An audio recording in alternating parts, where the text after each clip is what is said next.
Hello friends. चलिए आज की क्लास शुरू करते हैं। आज से हमारा मिशन जूनियर असिस्टेंट शुरू हो रहा है। इसका मतलब ए बैच टारगेट करेगा जूनियर असिस्टेंट एग्जाम को। लेकिन कहानी केवल यहीं तक सीमित नहीं रहेगी।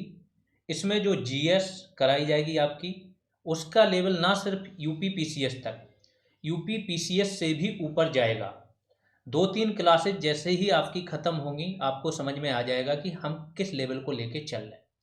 अब कुछ लोग इसमें घबरा जाएंगे कि सर ये केवल 20 नंबर का आना है और इतना ज़्यादा कंटेंट। ध्यान रखो, कंटेंट ज़्यादा नहीं है। आजकल आप पुराना जूनियर असिस्टेंट का पेपर देख लो, फिर सॉल्व करके देख लेना। कितनी भी वन लाइनर्स छोटी छोटी टुकड़ों वाली बुक पढ़ लेना, 4-5 क्वेश्चन सॉल्व नहीं होंगे। तो आपकी जीएस ऐसा एरिया है, या तो आप पूरा पढ़ो, गैप ना हो, और या फिर ना पढ़ो, कोई फर्क नहीं पड़ता। ठीक है, तो जीएस तरीके से करना जरूरी है। दूसरी चीज, कोई भी एग्जाम आपका आए, जीएस अगर आपकी टॉप क्लास है तो हर गवर्नमेंट जॉब में जीएस पूछी जा रही है। अगर यहाँ से जीएस आपकी बन गई तो ध्यान रखना यूपी पीसीएस भी इतना इजी हो जाएगा कि किसी को कोई दिक्कत नहीं होगी। ठीक है, ये तो हल्का सा ब्रीफ दे दिया। अब टॉपिक के बारे में बात करेंगे, सब्जेक्ट के बारे में बात करेंगे। आपका अप्रोच क्या होना चाहिए। तो 5 से 10 मिनट लगेंगे भूमिका बनाने में, जिससे आपकी एक समझ डेवलप हो जाएगी कि कैसे पढ़ना है। इसके बाद हम आज के टॉपिक पे बात करेंगे पूरा। ठीक है, तो सबसे पहले आप जीएस के अपने सब्जेक्ट जान लो। यूपी पीसीएस से लेके नीचे का कोई भी यूपी का एग्जाम हो, 3 आपके मेजर सब्जेक्ट है जीएस के। सबसे मेजर है हिस्ट्री। हिस्ट्री के 3 पोर्शन हैं, मॉडर्न, इसके बाद मिडाइवल और एंशियंट। ये तीनों पोर्शन अपने आप में एक सब्जेक्ट बराबर है। जितनी आपकी मॉडर्न होगी उतनी ही पॉलिटी होगी। ठीक है, जितनी आपकी मिडाइवल होगी उतनी ही आप ज्योग्राफी मान लो। तो 3 सब्जेक्ट ये अलग अलग मान लो, मॉडर्न, मिडाइवल और एंशियंट। इसके बाद अगला सब्जेक्ट आपका आता है इंडियन पॉलिटी। फिर अगला आ गया आपका ज्योग्राफी। ये अगर 3 मेजर सब्जेक्ट आपने बहुत अच्छे से कंप्लीट कर लिए तो यूपी ट्रिपल एससी का कोई भी ऐसा एग्जाम नहीं है जिसमें आप जीएस में टॉप क्लास स्कोर ना कर पाओ। फिर आते हो, जब आप पीसीएस पे आते हो या आरओ पे आते हो, तो ये 3 के साथ साथ आपको 2 चीज़ें और करनी होती हैं। एक करना होता है आपको बेसिक साइंस, दूसरा करना होता है साइंस का ही एक पोर्शन होता है एनवायरनमेंट, लेकिन एनवायरनमेंट से क्वेश्चन अब बढ़ गए हैं। आखिरी आखिरी इसीलिए क्योंकि यहाँ से करंट रिलेटेड चीज़ें आती हैं। तो ये कौन सा हो गया आपका इकोनॉमिक्स। करंट में जो आपका बजट आया, इकोनॉमिक समरी आई, उन सब चीज़ों से ज़्यादा क्वेश्चन आते हैं आजकल। कॉन्सेप्चुअल इकोनॉमिक्स आपकी यूपीएससी में भी नहीं पूछी जा रही। ठीक है, प्लस ज्योग्राफी भी आपकी फैक्चुअल हो गई। तो ये आपको पूरा पोर्शन कवर करना है। 3 जो छोटा एग्जाम दे रहे हैं या उसका सोच रहे हैं, वो इन 3 को इतना स्ट्रॉन्ग कर लो, हिस्ट्री, पॉलिटी और ज्योग्राफी, कि यहाँ से कुछ भी गलत ना हो। तो यहाँ समय लगेगा, सबसे ज़्यादा समय जैसा मैंने बताया हिस्ट्री में लगेगा। जितना केवल हिस्ट्री के एक पोर्शन में लगेगा उतने में आपकी पॉलिटी खत्म हो जाएगी। जितना आपको दूसरे पोर्शन में लगेगा दूसरा सब्जेक्ट खत्म हो जाएगा। लेकिन एक बार हिस्ट्री खत्म हुई तो पॉलिटी में 10 से 12 क्लासेज लगेंगी, पॉलिटी खत्म हो जाएगी आपकी, ज्योग्राफी भी तुरंत खत्म होगी। तो धैर्य बनाए रखना है। चूंकि आप लोग वो चीज़ पढ़ने जा रहे हो जो यूपी पीसीएस वाले पढ़ते हैं या उनसे ऊपर जाने की कोशिश कर रहे हो, तो मेहनत करनी होगी, अपने कंफर्ट जोन से निकलना होगा। ठीक है, दूसरी चीज़, कोई भी क्लास, ये हमारा तीसरा कोर्स है जो यूट्यूब पे चल रहा है। सबसे पहले हमने वन दरोगा चलाया था, तब हम बिल्कुल नए थे। उसके बाद हमने जो दूसरा कोर्स चलाया वो बीपीओ चलाया। जो पहली क्लास होती है हर एक कोर्स की, उसमें ही मैं आगे का पूरा रूट मैप आप लोगों के सामने रख देता हूँ। पहले दिन ही बता देता हूँ कि विजन क्या है। पहले दिन ही बंदर होगा, मैं बोला था कि अब से ये जो क्लासेज चलेंगी तो जो कट ऑफ के आसपास रहने वाली पीड़ा होती है वो आप लोगों की दूर हो जाएगी। और आप लोग देखोगे कि आज की डेट में मैक्सिमम स्टूडेंट कट ऑफ से पार हैं। 8 नंबर 10 नंबर का मार्जिन है, और तब से वो लोग केवल इस आशा में है कि कब उनकी ज्वाइनिंग हो। सेम बीपीओ बैच में लेवल आ गया है। बीपीओ बैच के स्टूडेंट कल ही बोल रहे थे कि सर अगर कल एग्जाम हो जाए तो हम सभी यहाँ से निकल जाए। 1000 प्लस सिलेक्शन तो हमारे पेड बैच से होंगे, और ये गारंटी यहाँ से इतने होने ही होने हैं। ठीक है, क्योंकि इसी तरीके का अप्रोच लेके हम उसमें चलते हैं। इस बैच का भी टारगेट है कि जूनियर असिस्टेंट के तो सारे सब्जेक्ट आपके होंगे। ये तो जीएस की बात हुई, बाद में हिंदी होगी आपकी, इसके बाद यूपी स्पेशल और कंप्यूटर होगा, और फाइनली आपका रीजनिंग होगी। तो जूनियर असिस्टेंट में तो किसी को कोई दिक्कत आनी ही नहीं चाहिए, एकदम आपके लिए ऐसे होना चाहिए आपने देखा और तुरंत उसको टिक करके आ गए। यूपी पीसीएस में भी यहाँ से अगर जिन लोगों ने तरीके से पढ़ लिया, तो मैं एक्सपेक्ट करके चल रहा हूँ कि यूपी पीसीएस प्रीलिम्स में कम से कम 200 बच्चे इस बैच से निकलें। अगर इन्होंने यहाँ से प्री क्लियर कर लिया, क्योंकि निकल जाएंगे। जिन लोगों ने तरीके से पढ़ लिया, माहौल पेड बैच में ऐसा बनता है कि हर टाइम आप पढ़ते रहते हो, हर टाइम कुछ ना कुछ होता रहता है, टास्क होता रहता है, वैल्यू एडिशन होता रहता है, क्वेश्चन होते रहते हैं, सवाल जवाब होते रहते हैं, ग्रुप कॉल होती रहती है, ठीक है। तो यहाँ से अगर 200 बच्चों ने प्रीलिम्स क्लियर किया, तो मेंस की ऐसी तैयारी कराएंगे कि पूरी कोशिश रहेगी कि 50 बच्चे हमारे यहाँ से फाइनल सेलेक्ट होके आए। तो जो हमारा अल्टीमेट एम था ये जीएस रिवॉल्यूशन बनाने का, वो यही था कि यूपी का कोई भी एग्जाम हो जिसे हम टारगेट करेंगे, वहाँ पे मैक्सिमम संख्या में हमारे स्टूडेंट हों। हम उसको लेके चल रहे हैं और आगे ये चीज़ें आप लोगों को देखने को मिल जाएंगी। आप लोग उस एक परिवर्तन के साक्षी बन रहे हैं जो बहुत स्लोली चीज़ें जा रही हैं, बट गहराई से घुसती चली जा रही हैं, ठीक है। बहुत इम्पैक्टकारी चीज़ें हैं। ईमानदारी से पढ़ना और मेहनत कर लोगे तो आराम से लाइफ चेंज हो जाएगी यहाँ से, ठीक। ये तो हो गया बैच के बारे में। अब बात करते हैं कि आज का हिस्ट्री कैसे पढ़ना है। आधुनिक भारत इसलिए शुरू की कि आधुनिक भारत में क्या होता है कि मैक्सिमम नेम जो होते हैं आप उनसे चिर परिचित होते हो, ठीक है। तो हिस्ट्री में फैक्ट तो बहुत ज़्यादा होते हैं, इससे कि शुरुआत में पहले ही सब्जेक्ट में आपको ज़्यादा प्रॉब्लम ना हो, कुछ ना कुछ जाना पहचाना लगे। इसलिए आधुनिक भारत शुरू की, इंटरेस्ट बढ़ेगा। जिस भी स्टूडेंट ने शुरुआत की 4 से 5 क्लासेज ए टू जेड शब्दशः याद कर ली, उस स्टूडेंट को पूरी आधुनिक भारत में कोई प्रॉब्लम नहीं होगी। आगे चल के मिडाइवल भी बहुत आसान हो जाएगी और एंशियंट, क्योंकि समझ बन जाती है, एक समझ डेवलप हो जाती है कि किसी चीज़ को देखना कैसे है। अंग्रेज सोच रहे हैं तो कैसे सोच रहे हैं, मुगल आएंगे तो कैसे सोचेंगे, क्यों युद्ध हो रहा है, क्यों संधि हो रही है, किस जगह पे ऐसा क्यों हो रहा है, ये आपकी समझ 4-5 क्लासेज अगर आपने ग्रैब की, वहीं से बननी शुरू हो जाएगी। बहुत ईमानदारी से पढ़ना। वीडियो क्लासेज का जीएस में बहुत महत्व है। वीडियो क्लासेज जो भी व्यक्ति नए हैं, थोड़ा सा ओवर कॉन्फिडेंस का शिकार ना हो, 2 बार देखना पड़े, 3 बार देखना पड़े, हर एक चीज़ समझ लेना, क्योंकि ये जो क्लासेज हैं यूपीएससी वालों की भी समझ नहीं होती है, ध्यान रखो। बहुत जिम्मेदारी के साथ बोल रहा हूँ, समझ में आ जाएगा 2-4 क्लास बाद, ठीक। अब इस सब्जेक्ट का अप्रोच क्या होगा, क्या पढ़ना है। आज जैसे पढ़ रहे हैं भारत में यूरोपियों का आगमन, यूरोपीय भारत में आए, तो यूरोपीय भारत में क्यों आए ये भी जानना जरूरी है। तो यूरोप की कुछ परिस्थितियां जान लीजिए तो आपको समझ में आ जाएगा कि यूरोपीय क्यों मजबूर हुए भारत में आने के लिए। यूरोप में क्या था, सबसे पहले 2 साम्राज्य बहुत बड़े थे। एक रोमन साम्राज्य, रोमन साम्राज्य का ही पार्ट था। जो दूसरा था वो पूर्वी, ये पश्चिमी रोमन साम्राज्य है, और दूसरा था पूर्वी रोमन साम्राज्य। पूरा ईसाइयों का यहाँ पे प्रचलन था। अब इस्लाम का उदय हुआ अरब कंट्रीज में, तो ईसाई और इस्लाम के जो पूर्वी रोमन साम्राज्य है, इसकी राजधानी थी कुस्तुनतुनिया यानी कि तुर्की। आधुनिक जो तुर्की है वो थी आपकी किसकी राजधानी, इस सबसे पहले पूर्वी रोमन साम्राज्य की थी। आगे चल के यहाँ पे इस्लाम का जो होगा शासन होगा, ठीक। ध्यान से सुनो, 5 मिनट में सब कुछ क्लियर हो जाएगा क्या है। तो रोमन साम्राज्य है, पूर्वी रोमन साम्राज्य की राजधानी है तुर्की। चर्च का इतना प्रभुत्व है कि इन्होंने बोल दिया कि जो ईसाइयों की सेना कभी हारेगी नहीं। 11वीं से 13वीं सदी के बीच में इनके बीच में युद्ध चला, ईसाई और इस्लाम के बीच में, और यहाँ पे ईसाई हार गए। 1453 में क्या हुआ, कुस्तुनतुनिया यानी तुर्की का पतन हो गया।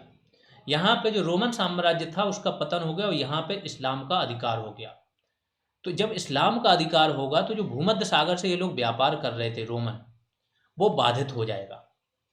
जब एक चीज आपको परेशानी आती तब आप कुछ ना कुछ नया खोजने को चाहते हो, तो नई खोजें होंगी, समुद्री मार्गों की खोजें होंगी, नए व्यापारिक देशों की खोजों की बात होगी, कंपास वगैरह आ जाएगा इसी समय पे, मुद्रण का, प्रिंटिंग प्रेस जो है उसका विकास हो जाएगा, बारूद का विकास हो जाएगा। जब ये सारी चीज़ों का विकास होगा, कुछ साहसिक यात्री लंबी समुद्री यात्राएं करेंगे तो नए नए मार्ग खोजेंगे। ये सब सारी चीज़ें होंगी तो इससे क्या होगा, नए व्यापारिक देशों की खोज होगी। जब नए व्यापारिक देशों की खोज में निकलेंगे तो क्या होगा, वहीं पर जिस जिस देश की खोज होगी यूरोपीय कंपनियां जाएंगी। यूरोपीय देश अच्छी स्थिति में थे, पैसा था, सबसे बड़ी मजबूती इनकी जो नेवी थी बहुत मजबूत थी। बाकी देशों में नेवी मजबूत नहीं थी, इसीलिए ये बाकी देशों पे क्या है, शासन कर पाए। ठीक है, ये तो हो गई आपकी क्या भूमिका कि ये लोग यहाँ आने को क्यों मजबूर हुए। इन्हें नए स्थान चाहिए थे, नया बाजार चाहिए था, नई खोजें इन्होंने की, और उससे ये क्या हुए, दूसरे देशों की तरफ बढ़े।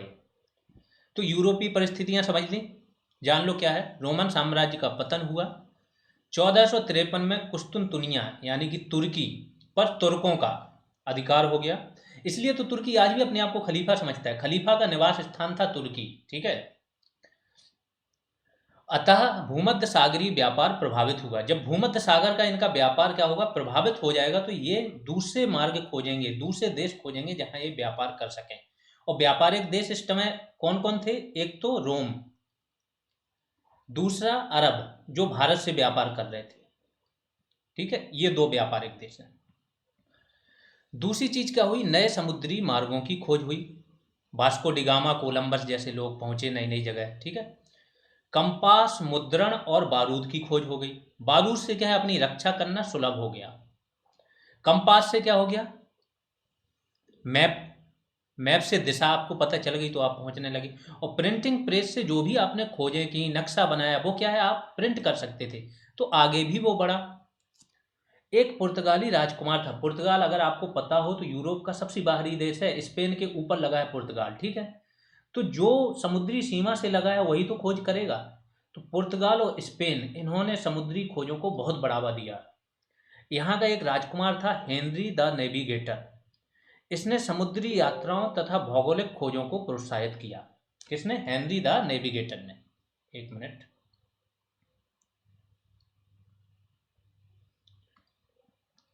ठीक है। इसी की वजह से पुर्तगाली एक यात्री था, ये क्वेश्चन पूछा जाता है। हेनरी द नेविगेटर से भी क्वेश्चन आता है। जैसा मैंने बोला, छोटे से छोटा एग्जाम हो, अंदर से कोई भी क्वेश्चन पूछ सकता है आपसे। और अगर आपने डिटेल में नहीं पढ़ा, सारी चीज़ें एक अरेंज्ड वे में नहीं पढ़ी, तो आपको वो नहीं बनेगा। फिर आप कितना भी सतही पढ़ लो, रिपीटेड क्वेश्चन आजकल कम होगा। जो नॉर्मली सबने पढ़े ना कि गांधी जी कब आए, चंपारण कब हुआ, सबने अवज्ञा कब हुआ, ये क्वेश्चन अब कम आने लगे। अब अंदर से क्वेश्चन आ रहे हैं तो इन डेप्थ पढ़ना ही होगा। ठीक, तो 1487 में एक पुर्तगाली यात्री बार्थोलोम्यो डियाज, ये कहाँ पहुंचा, Cape of Good Hope. Cape of Good Hope किसे बोलते हैं, अफ्रीका का सबसे दक्षिणतम बिंदु, यहां पे ये व्यक्ति पहुंचा। तो इसने इस मार्ग की खोज कर ली, आगे चल के यहाँ पे इंडिया है, तो इसी मार्ग के माध्यम से इंडिया के पश्चिमी किनारे पे अब देश पहुंचने लगेंगे। तो 1487 में कौन पहुंचा, बार्थोलोम्यो डियाज। अब आ जाते हैं कि सारी कंपनियां, पुर्तगाली, फिर डच आएंगे, फिर अंग्रेज आएंगे, है ना। तो ऐसे आएंगे, इनका एक ऑर्डर यूपीएससी में पूछा जा चुका है क्वेश्चन, कि इनको एक क्रम में लगाओ जैसे जैसे जो कंपनियां इंडिया में आई। तो सबसे पहले पुर्तगाली आए, फिर डच आए, फिर अंग्रेज आए, और लास्ट में कौन आए, डेनिश, सबसे लास्ट में फ्रांसीसी आएंगे। पुर्तगाली सबसे पहले आएंगे और सबसे लास्ट में जाएंगे। आपको पता हो गोवा वगैरह कब स्वतंत्र हुआ, है ना। दूसरा, डचों के बारे में क्वेश्चन है। देखो, वैसे अंग्रेज आ गए थे 1600 में, और 1599 में रानी ने इनको चार्टर दे दिया था कि आप जाके कंपनी की स्थापना करो। प्राइवेट कंपनी थी ये, बहुत सारे शेयर होल्डर थे। और डचों की कंपनी की स्थापना 1602 में हुई थी, लेकिन डच ने इंडिया में पहला कारखाना 1605 में ही डाल दिया था, और इनको पहला कारखाना डालने में 1608 तक लग गया था। इसीलिए अगर कोई कंपनी इंडिया में जो ऑर्डर पूछा जाता है तो सबसे पहले पुर्तगाली, फिर डच, फिर अंग्रेज, फिर डेनिश, और अंतिम फ्रांसीसी। आगे चलते हैं। दूसरा जो क्वेश्चन बनता है कि भारत में यूरोपीय कंपनियों के नाम, तो उनके नाम क्या, उनकी स्थानीय भाषा में होंगे, जो उस देश में नाम चल रहे होंगे। तो वो सारे नाम से क्वेश्चन मैचिंग भी आ जाती है, कभी कभी कभी डायरेक्ट नाम पूछ लेते हैं। तो ये आपको पता होना चाहिए। जैसे टॉपिक पढ़ेंगे तो टॉपिक के अंदर भी ये नाम यूज होंगे। ठीक, दूसरी चीज एक और ओवरव्यू दे देता हूँ कि सबसे पहले आपका टॉपिक आज का है भारत में यूरोपियों का आगमन। अगला टॉपिक जो आप पढ़ोगे, भारत की स्थिति। 1707 में औरंगजेब मर जाता है, उसके बाद उसके उत्तराधिकारी आते हैं, बहादुर शाह, जहांदार शाह, है ना, फारूक सियार वगैरह। तो ये जो उत्तराधिकारियों के बारे में सब पढ़ोगे तब तो आपको पता चलेगा कि अंग्रेज एक बार तो यहाँ आ गए, लेकिन यहाँ के लोगों को कैसे हरा पाए, यहाँ के राजाओं को। फिर तीसरा टॉपिक चलेगा अंग्रेजों का विस्तार। पहले टॉपिक में, आज के टॉपिक में यूरोपीय कंपनियों का आपस में सारे युद्ध वगैरह सब समाप्त हो जाएंगे, कर्नाटक युद्ध तक आज का टॉपिक खत्म। नेक्स्ट टॉपिक में यहाँ के राजाओं की स्थिति पता चलेगी, और फिर अगला अंग्रेजों का विस्तार। फिर ऐसे ही आगे बढ़ते चले जाएंगे, जब इनके विस्तार होंगे तो इनकी कुछ आर्थिक नीतियाँ होंगी, शिक्षा के क्षेत्र में कुछ काम होंगे इनके, है ना। फिर भारतीयों की प्रतिक्रिया होगी, तो कुछ आंदोलन होंगे, किसान आंदोलन होंगे, आदिवासी आंदोलन होंगे, धार्मिक सामाजिक सुधार आंदोलन होंगे, ये सब चीज़ें देखोगे। फिर 1857 तक आप पहुंच जाओगे, पहले स्वतंत्रता संग्राम तक। तो अगर किसी को मॉडर्न हिस्ट्री पढ़नी है तो आप इसको 3 पार्ट में डिवाइड कर लो। सबसे पहला पार्ट है आपका 1813 तक। 1813 तक क्या हो जाएगा, वाणिज्यिक उपनिवेशवाद का काल, क्योंकि यहाँ पे इनका मेन उद्देश्य रहेगा वाणिज्य व्यापार करना। 1813 के बाद औद्योगिक क्रांति का प्रभाव रहेगा, अंग्रेजों पे दबाव रहेगा कि भारत में एक तरफा मुक्त व्यापार की नीति अपनाओ। तो औद्योगिक क्रांति का काल रहेगा 1813 से 1853 तक। तो ये क्या हो गया, औद्योगिक उपनिवेशवाद का काल। और तीसरा 1853 से 1947 तक। यहाँ पे क्या है कि अब इनके यहाँ वित्त बहुत ज़्यादा हो गया, पैसा बहुत इकट्ठा हो गया, मजदूरी वगैरह महंगी हो गई, तो यहाँ पे पैसा इन्वेस्ट करना क्या हो गया, ज़्यादा फायदे का सौदा नहीं रहा। तो ये पैसा कहाँ, भारत में इन्वेस्ट करेंगे। तो ये वाला क्या हो गया, वित्तीय उपनिवेशवाद का काल। अभी इसलिए नहीं समझना कि ये यूपीपीसीएस या यूपीएससी दे रहे हो, केवल माइंड में एक समझ बना लो। जब समझ होती है ना तो आपका कंटेंट फिर फिट बिठाने में आपको बहुत आसानी होती। तो वित्तीय उपनिवेशवाद अलग है, वाणिज्यिक उपनिवेशवाद अलग है। वाणिज्य मतलब व्यापार, यहाँ की वस्तुओं को खरीद के यूरोप में बेचना। वित्त में क्या है, जो यूरोप में पैसा इकट्ठा हुआ वो यहाँ पे लगाना और उस पर ब्याज प्राप्त करना, साथ में चीजें प्राप्त। ठीक है, तो 3 चरण में इसको बांट लो। पहला आपको देखना 1813 तक, दूसरा देखना 1813 से 53 तक, और 1853 के बाद आपको देखना है 1947 तक। ठीक है, अब इन कंपनियों के नाम देख लो। पुर्तगाल की कंपनी का नाम था एस्टादो द इंडिया 1498 में। डच कंपनी का नाम क्या था, बेरिंग दे ओस्ट इंडसे कंपनी 1602। इंग्लैंड की कंपनी ईस्ट इंडिया कंपनी थी, ठीक है, 1599 में इसकी स्थापना हो गई थी, ब्रिटेन में स्थापना हुई थी। ठीक है, 24 इसके डायरेक्टरों का एक समूह रहता था। डेनमार्क की कंपनी भी डेनमार्क की ईस्ट इंडिया कंपनी थी, 1616 में स्थापना। और फ्रांस की कंपनी का नाम क्या था, कंपनी देश इंडसे ओरिएंटलेस। ठीक है, फ्रांसीसी भाषा में इसका नाम है। 1664 सबसे आखिरी में ये कंपनी की स्थापना होगी। 68 में पहली फैक्ट्री डाल देंगे, 1669 में दूसरी डाल देंगे। और लास्ट में आप देखोगे कि अंग्रेज और फ्रांसीसी दो ही सबसे शक्तिशाली सेनाएं बची, नेवी इनकी बची है, शक्तिशाली यूरोपियन कंपनी बची जिनके बीच में फाइनली युद्ध होंगे। एक स्वीडन की कंपनी थी, ये भी स्वीडिश ईस्ट इंडिया कंपनी थी, 1731 में आई थी। अब आते हैं पुर्तगालीज पर। पुर्तगालीज में अब जो भी बात होगी, पुर्तगाल के लोगों के बारे में बात होगी, तो वास्को डिगामा पहला पुर्तगाली यात्री होता है। 20 मई 1498 को कालीकट के बंदरगाह पहुंचता है। ठीक है, कहीं कहीं 17 मई दिया रहता है, लेकिन मैक्सिमम जगह जो माना गया वो 20 मई है। तो डेट पे नहीं जाना, जहां पर भी डेट और सन में कंफ्यूजन होता है वहां से क्वेश्चन डेट पर नहीं बनते हैं। ठीक है, पुर्तगाल का एक शासक था इमैनुअल, इसने इसे भेजा था वास्को डिगामा को। इसका एक पथ प्रदर्शक जो रास्ता दिखा रहा था वो अब्दुल मनीक, एक गुजराती था, वो इसका पथ प्रदर्शक था। वास्को डिगामा को लेके आया था कालीकट के बंदरगाह तक।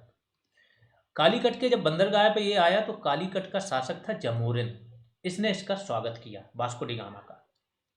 ठीक, जमोरिन एक उपाधि होती थी वहां के शासकों की,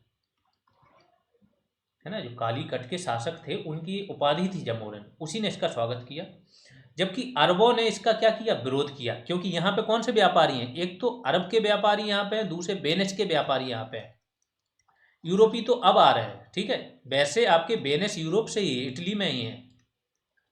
लेकिन बाकी यूरोपीय अब आ रहे हैं। ठीक, इसने क्या किया कि भारत से काली मिर्च ये लेके गया और इसने यहाँ की काली मिर्च यूरोप में बेची और 60 गुना मुनाफा कमाया।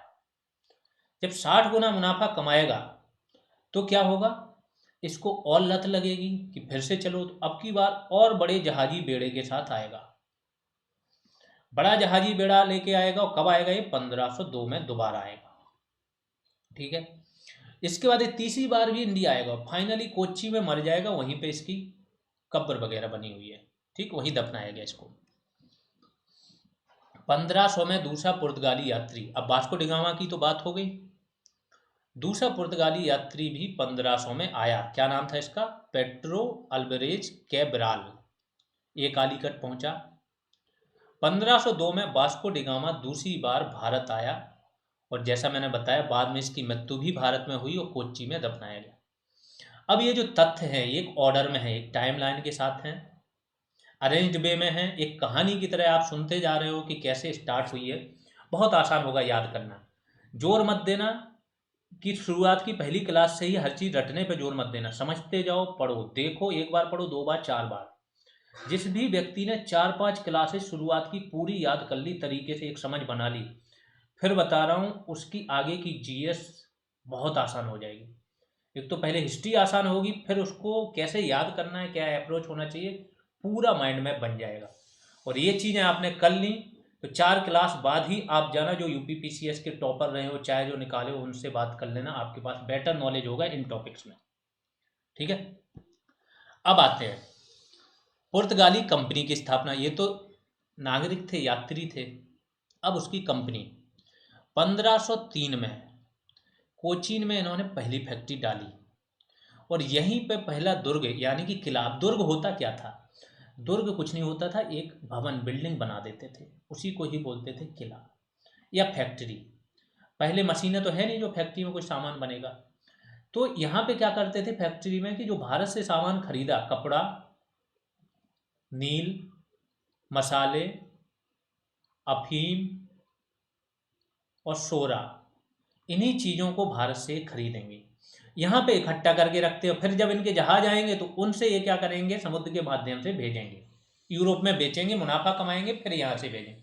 तो ये फैक्ट्री एक किस्म का भंडार गृह था। ठीक है, तो इन्होंने पहला दुर्ग या किला बनवाया, किसने, अल्फांसो डी अल्बुकर्क। अभी ये यहाँ का वायसराय यानी कि गवर्नर नहीं है, अल्बुकर्क अगला गवर्नर बनेगा, लेकिन यहाँ पे जो उस पोजीशन में है कि इसने किला बनवाया, अधिकारी होगा कोई। तो अल्बुकर्क ने प्रथम यूरोपीय दुर्ग बनवाया, कौन सा, कोचीन में। 1505 में इन्होंने क्या है, कन्नानूर में फैक्ट्री स्थापित की, कन्नूर भी इसको बोलता है। ठीक है, यहाँ पे इन्होंने क्या किया, फैक्ट्री की स्थापना कर दी 1505 में। आगे चलते हैं, पुर्तगाली वायसराय के बारे में अब जान लेते हैं। जो जो इम्पोर्टेंट होंगे उन्हीं पे बात करेंगे, हैं तो बहुत सारे आते हैं, तो बहुत सारी चीज़ें जो आपके बिल्कुल काम की नहीं थी उनको हटा दिया गया। पहला व्यक्ति आएगा फ्रांसिस्को डी अल्मीडा, पहला वायसराय है पुर्तगाल का। वायसराय गवर्नर में कंफ्यूज मत होना, एक टर्म है वहाँ के, बस ये समझ लो कि यहाँ पे उनका मेन फैसले लेने वाला व्यक्ति इंडिया में यही था, प्रथम पुर्तगाली वायसराय था। इसके बारे में यूपीएससी में क्वेश्चन आते हैं कि ब्लू वाटर पॉलिसी किसने अपनाई, तो यही व्यक्ति था, ब्लू वाटर पॉलिसी। क्या थी ये, शांत जल नीति। इसका उद्देश्य था कि भारत पे इसका व्यापारिक एकाधिकार रहे और इस एकाधिकार बनाए रखने के लिए क्या, समुद्र पर नियंत्रण रखना, मीन्स जो इसकी नेवी है उसको मजबूत, इतना मजबूत बनाए रखना कि समुद्र पर नियंत्रण रहे। अब इसकी नेवी की मजबूती की मैं बताता हूँ क्या है। इन्होंने एक सिस्टम चलाया था, कार्टेज सिस्टम, कार्टेज भी बोलते हैं, कार्टेज भी बोलते हैं। एक प्रकार का परमिट होता था, जिसे भी अरब सागर में अपने जहाज लेके जाना है, नाव लेके जाना है, व्यापार करना है, तो इनसे परमिट लेना पड़ता था, परमिट के बदले पैसे देने पड़ते थे। अगर ये परमिट नहीं लिया तो ये पुर्तगाली उनको लूट लेते थे, क्योंकि इनकी नेवी बहुत मजबूत थी। तो अकबर जो कि इतना शक्तिशाली था कि अगर भूमि के अंदर उससे पूरे पुर्तगाल देश जैसी 10 सेनाएं आ जाती तो इनको धो डालता, लेकिन समुद्र में अकबर को भी एक कार्टेज लेना पड़ा था, ध्यान रखो। तो ये ध्यान रखो कि ये इनकी नेवी कितनी मजबूत थी। तो समुद्र पर नियंत्रण बनाए रखना था। 1509 में फ्रांसिस्को डी अल्मीडा ने एक युद्ध लड़ा, चौल या चावल का युद्ध है। इस युद्ध में इसने क्या किया, तुर्की, गुजरात और मिस्र, इन तीनों की संयुक्त सेना को पराजित कर दिया। तो अब यहाँ से समझ में आ गया होगा कि दुनिया पे आने वाले 200 सालों तक वही राज करेगा जिसकी नेवी मजबूत है, जिसके पास बड़े बड़े जहाज हैं। ठीक है, अभी इनके पास है, पुर्तगाल के पास। आगे चल के अंग्रेज सबसे मजबूत नेवी वाले बनेंगे। फिर जब आप देखोगे फ्रांस और अंग्रेजों के मध्य युद्ध होगा तो नेपोलियन का नेवी का ही वार होता है। जब नेपोलियन का वार होता है अंग्रेजों के साथ, एक इंटरनल वार होता है, ठीक है, मीन्स तब ये नेवी ही मजबूत करने की बात होती है और इनको घेरने की बात होती है अंग्रेजों की। तो पूरा 200 साल तक पूरा गेम ही चलेगा नेवी का। जिसके पास मजबूत नेवी होगी वही दुनिया पे राज करेगा। एक और टर्म आता है उपनिवेश, इसको समझ लो, आगे शब्द आएगा तो समझ। क्या होता है उपनिवेश बनाना? तो किसी देश द्वारा अन्य देश को डराकर, धमकाकर,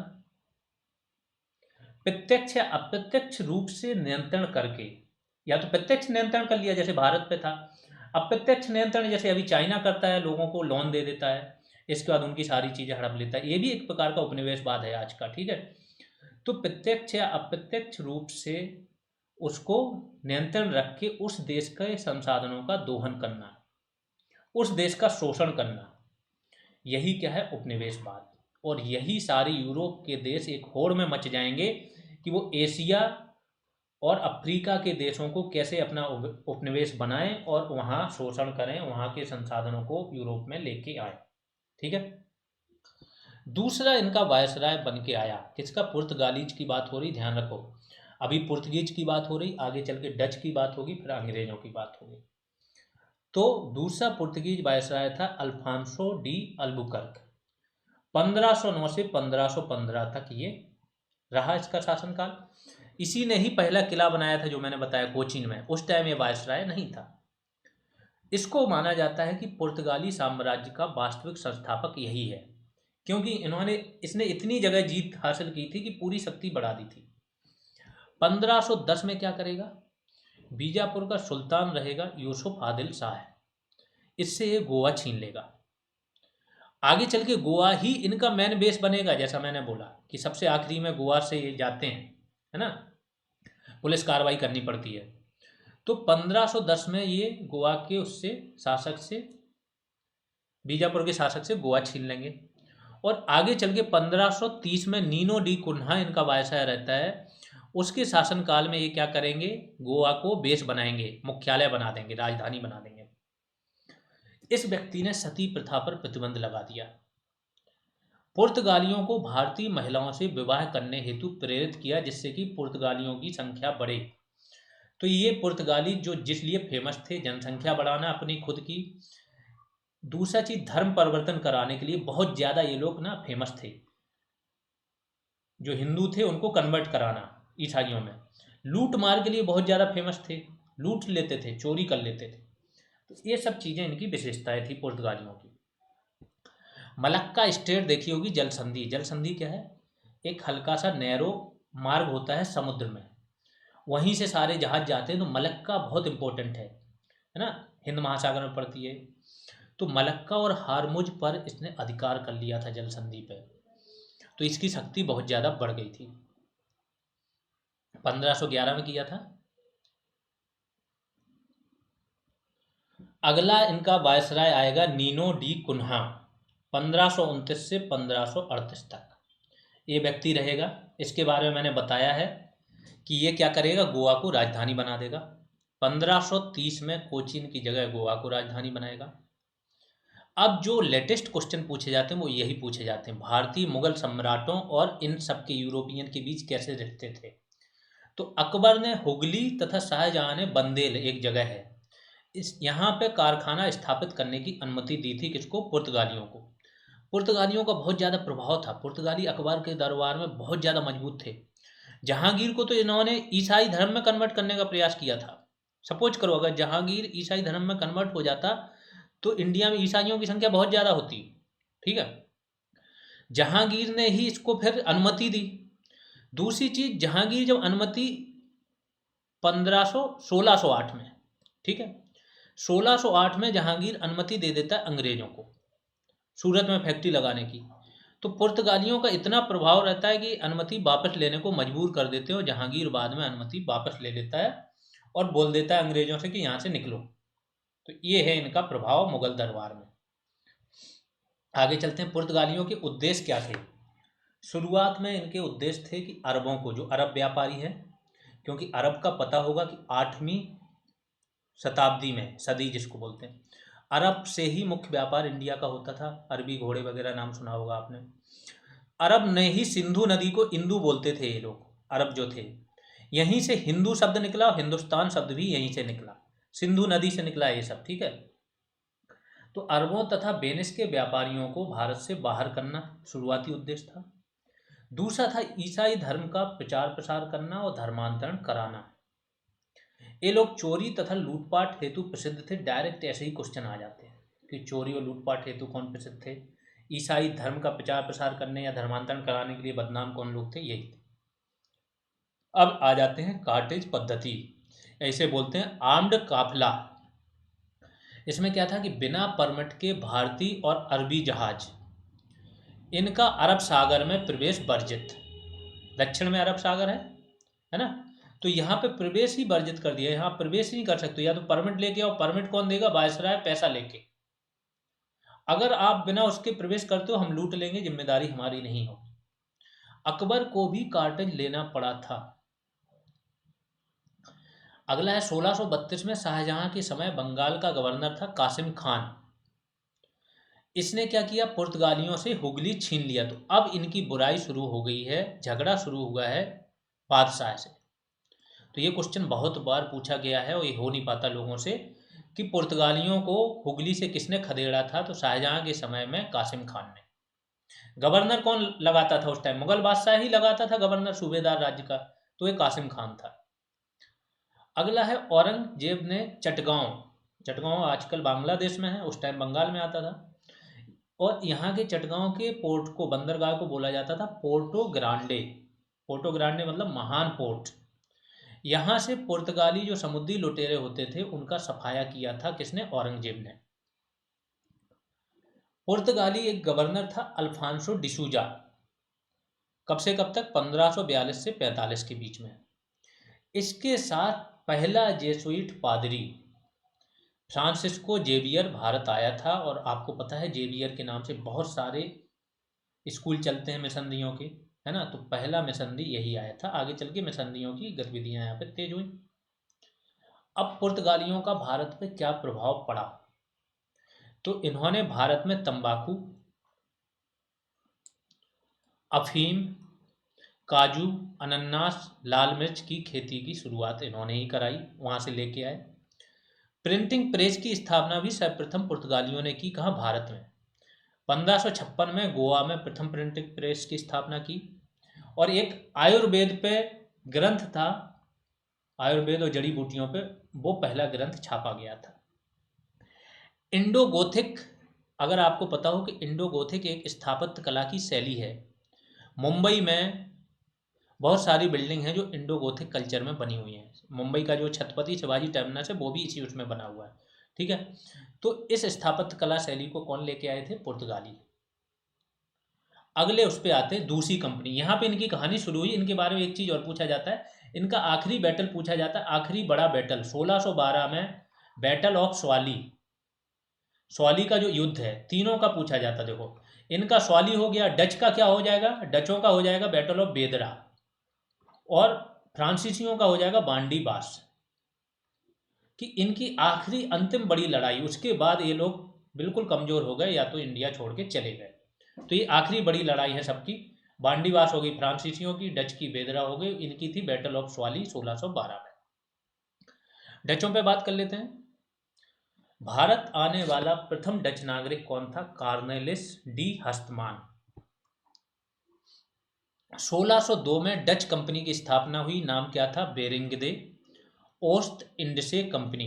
क्वेश्चन पूछे जाते हैं, फिर बोल रहा हूँ, मेहनत थोड़ी करनी होगी, अपने कंफर्ट जोन से बाहर निकलना होगा। सुविधा क्या हो जाएगी कि सारा कंटेंट एक अरेंज्ड वे में एक ही जगह है, जिसको जितना पढ़ने की ज़रूरत है उतना पढ़ ले। एक बार भी नज़र डाले होगे तो कोई क्वेश्चन अंदर से पूछा होगा, उस टाइम ना भी याद हो तो आप उसको क्या एलिमिनेट कर पाओगे, क्योंकि एक पिक्चर जब आप 3 आवर्स की देख के आते हो पद्मावत, तो हर एक करेक्टर याद होता है, एक स्टोरी की तरह जब सुनाई जाती है। यहाँ पे वही स्टोरी चल रही है, ठीक है। तो 1602 में इनकी कंपनी की स्थापना हुई। किसने की? यहाँ की संसद ने। इनको अधिकार दिया कि 21 वर्षों तक ईस्ट में व्यापार। अब ये हर चीज का ईस्ट इंडिया कंपनी क्यों नाम है, या ईस्ट में व्यापार क्यों बोलते हैं? क्योंकि ब्रिटेन या यूरोप इधर है और इंडिया यहाँ पड़ता है, तो इनके ईस्ट में ही है इंडिया, इसीलिए हर जगह ईस्ट लगता है।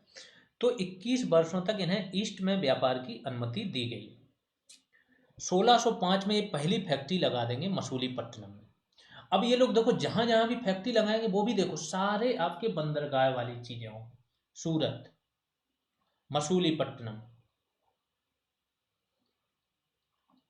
मद्रास, बॉम्बे,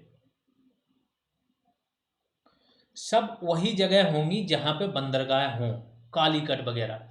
क्योंकि यहाँ नेवी इनकी बहुत मजबूत है, आना आसान है, जाना आसान है, माल ले जाना आसान है, ठीक है। पुलिकट में 1610 में कारखाना लगाएंगे, दूसरा कारखाना। 1616 में ये सूरत में कारखाना लगा देंगे। 1653 में, ये क्वेश्चन पूछा जा चुका है कई बार, बंगाल में आता है चिनसुरा, तो चिनसुरा में 1653 में कारखाना लगाएंगे। पटना में ये लोग बहुत सारी चीज़ें डालते हैं, अफीम की फैक्ट्री डालते हैं, कोठी, जो पटना कलेक्ट्री भवन है और पटना कॉलेज है वो डचों ने ही बनाया था, ठीक है। तो पटना में फैक्ट्री डालते हैं। अफीम और सोरा के लिए बिहार बहुत फेमस था। अफीम नशा का सामान है, सोरा क्या होता है? साल्ट पीटर, इससे बारूद बनती थी, तो ये बिहार से ही आता था। 1658 में श्रीलंका को जीत लेंगे। ये जो साइड की चीज़ें बता रहे हैं इसलिए बता रहे हैं, आपकी एक समझ बनी रहे, जब ये चीज़ें फिर से आएंगी, रिपीट होंगी, जितनी भी साइड में बता रहे हैं, तो वहाँ पे आपको एकदम से ना लगे, पहले से ही एक समझ बनी रहे कि हाँ इसकी बात हुई थी। 1663 में पुर्तगालियों को पराजित कर कोच्चि में फोर्ट विलियम नामक किले का निर्माण कराया। कौन कराएगा? किसकी बात हो रही? डचों की। तो डच क्या करेंगे? पुर्तगालियों को पराजित करेंगे और कोच्चि में, अब फोर्ट विलियम में कंफ्यूज मत होना, फोर्ट विलियम एक बंगाल में भी है, जिसका निर्माण कौन कराएंगे? अंग्रेज। सबसे ज़्यादा फेमस यही होगा, अंग्रेजों की राजधानी का हेडक्वार्टर भी फोर्ट विलियम बनेगा, है ना। और यहीं पे सिविल सेवकों को क्या है? ट्रेनिंग दी जाएगी फोर्ट विलियम में। तो कंफ्यूज मत होना, विलियम क्या है? राजा का नाम होता था। ईसाइयों में विलियम बहुत लगते थे, तो उन्हीं के नाम पे इन्होंने भी बना दिया किला, उन्होंने भी बनाया। आगे चलते हैं। 1759, ये इनकी आखिरी लड़ाई, आखिरी बड़ी लड़ाई समझो। हुगली के निकट बेदारा के युद्ध में अंग्रेजों ने डचों को अंतिम रूप से हरा दिया। तो बैटल ऑफ बेदारा या बेदरा याद रखना इनकी, पहले वालों की पुर्तगालियों की सवाली याद रखना। 1805 में क्या हुआ?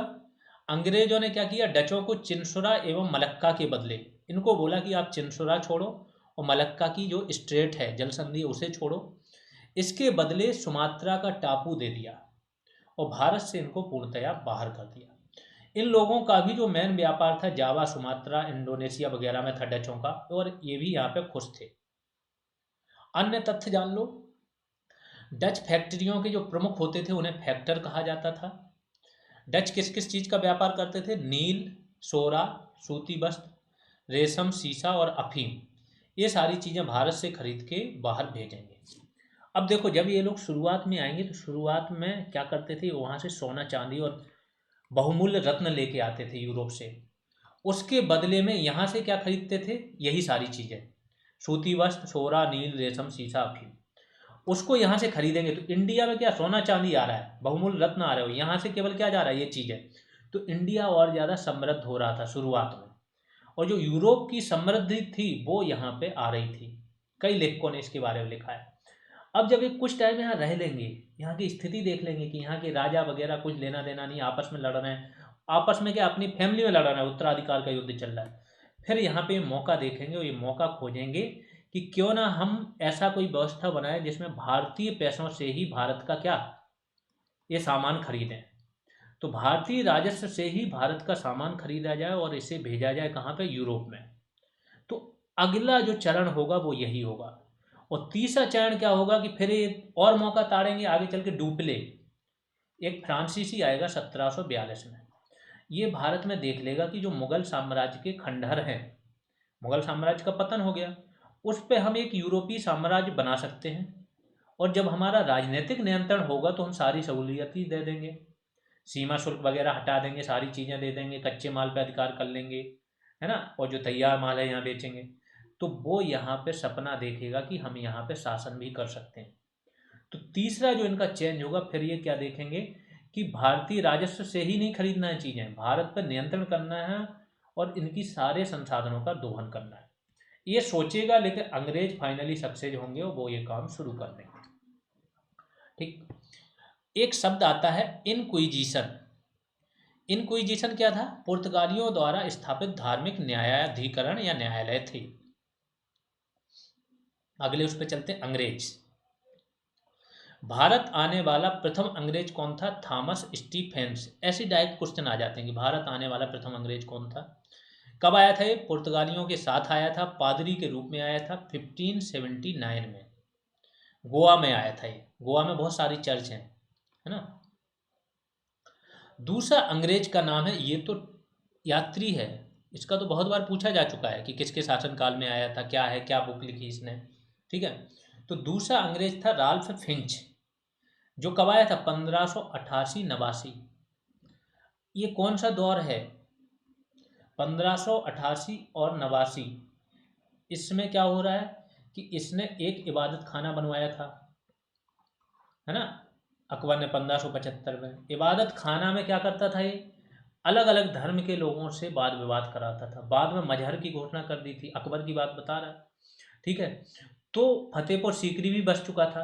तो इन्हीं जगहों को ये घूमने आया, धार्मिक चीज़ों पे ये बात करने आया था लोगों से। तो राल्फ फिंच था, 1588 से 91 के बीच 3 साल रहा। आगरा एवं फतेहपुर सीकरी गया और इसने लिखा, क्या लिखा कि आगरा और फतेहपुर सीकरी जो है लंदन से भी बड़े हैं। सोचो, उस टाइम ये लंदन से बड़े शहर थे, उनसे ज़्यादा समृद्ध थे। और बाद में जब ये लोग लूटेंगे तो लंदन अलग है और आगरा और फतेहपुर सीकरी क्या है वो आप लोग जान ही रहे हो। अकबर के दरबार में जाने वाला पहला अंग्रेज व्यापारी कौन था? राल्फ फिंच ही था। 1593 में प्रथम ब्रिटिश कंपनी, देखो आप लोगों को पता होगा कि ईस्ट इंडिया कंपनी ही पहली कंपनी थी अंग्रेजी, ऐसा नहीं था। सबसे पहले एक ब्रिटिश कंपनी की स्थापना हुई। ये क्वेश्चन कई बार कई जगह आ चुका, जिसका नाम था लीबेंट। ठीक है।